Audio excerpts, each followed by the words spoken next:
Vítam vás pri obrazovke. Chcem vás zoznámiť s menšinou v našej spoločnosti. Ich život je plný nástrah a prekážok. Hovorí sa im fašisti alebo náckovia, určite ich poznáte. Hovoríme o pravicových extrémistoch.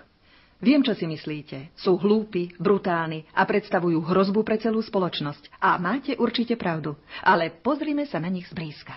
V každodennom živote sa pravicový extrémista musí potýkať s prekážkami, ktoré si vieme len ťažko predstaviť.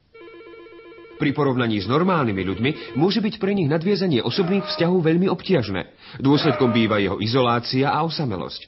Rovnako zúfalá snaha získať spoločenské uznanie napríklad športovým výkonom sa iba málo kedy stretne s úspechom.